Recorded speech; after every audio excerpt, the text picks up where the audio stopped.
Hello, everybody. My name is Wes. I'm your financial advisor coming to you from the Florida Keys. Now, the word trust tends to make people uncomfortable. It sounds complicated, expensive, or like something only wealthy families need.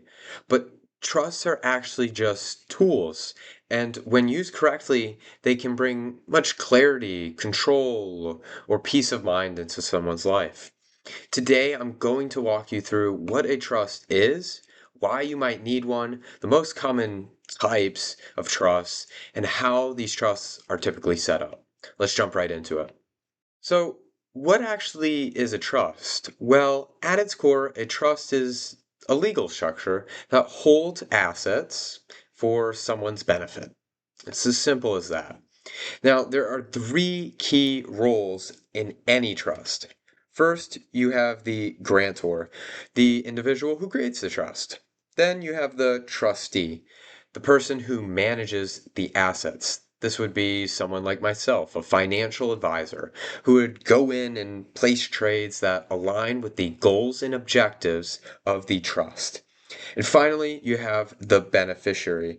This is the person who receives the benefit, receives the assets.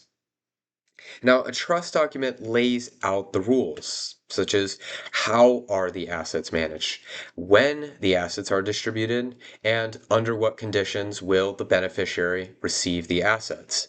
So rather than assets passing directly from one person to another, a trust creates structure around how that transfer actually happens. Now, people often assume trusts are about how much money you have, but that's not really the point. Trusts are about control, deciding how and when assets are distributed, rather than leaving those decisions to the court or to chance, right? Now, they're also about protection, especially when beneficiaries are young, maybe they're financially inexperienced, or they just have special circumstances. Another major reason people use trusts, surprisingly, is privacy. Trusts typically avoid probate, which can mean faster distribution of the assets and thus less public exposure. At the end of the day, trusts are tools for intentional planning, helping ensure your wishes are exactly followed as you intended. Most trusts fall into two main categories, revocable and irrevocable, and the difference really comes down to flexibility versus protection. Now, a revocable trust offers flexibility. You keep control and can change the terms, beneficiaries, or even dissolve the trust at any time. It's commonly used to organize assets, avoid probate, and adapt to life changes like marriage, divorce, or growing families. Now, during your lifetime, a revocable trust does not provide estate tax reduction or creditor protection. On the other hand, an irrevocable trust is a more permanent structure. Assets placed inside this are removed from your personal control in exchange for stronger benefits.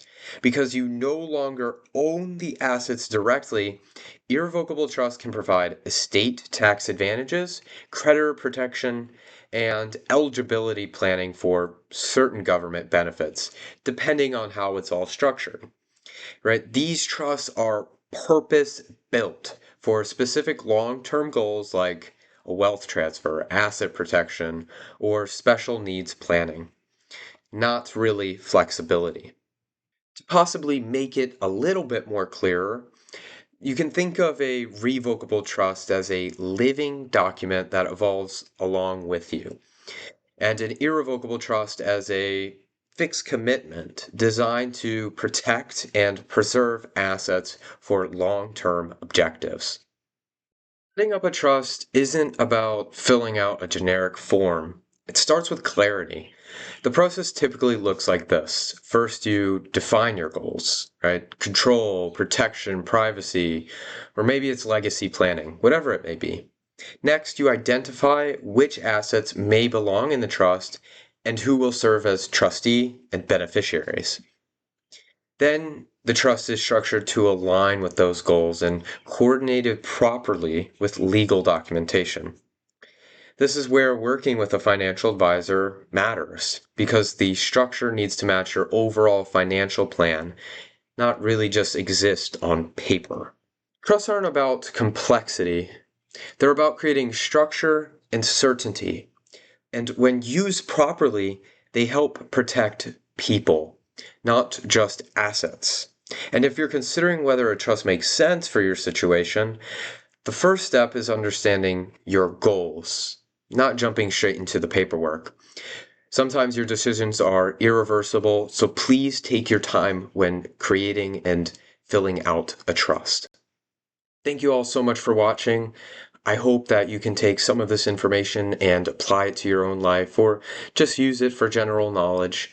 And as always, I'm always looking to improve my craft, so if I could improve on anything, please let me know in the comments below. Thank you, and have a wonderful day.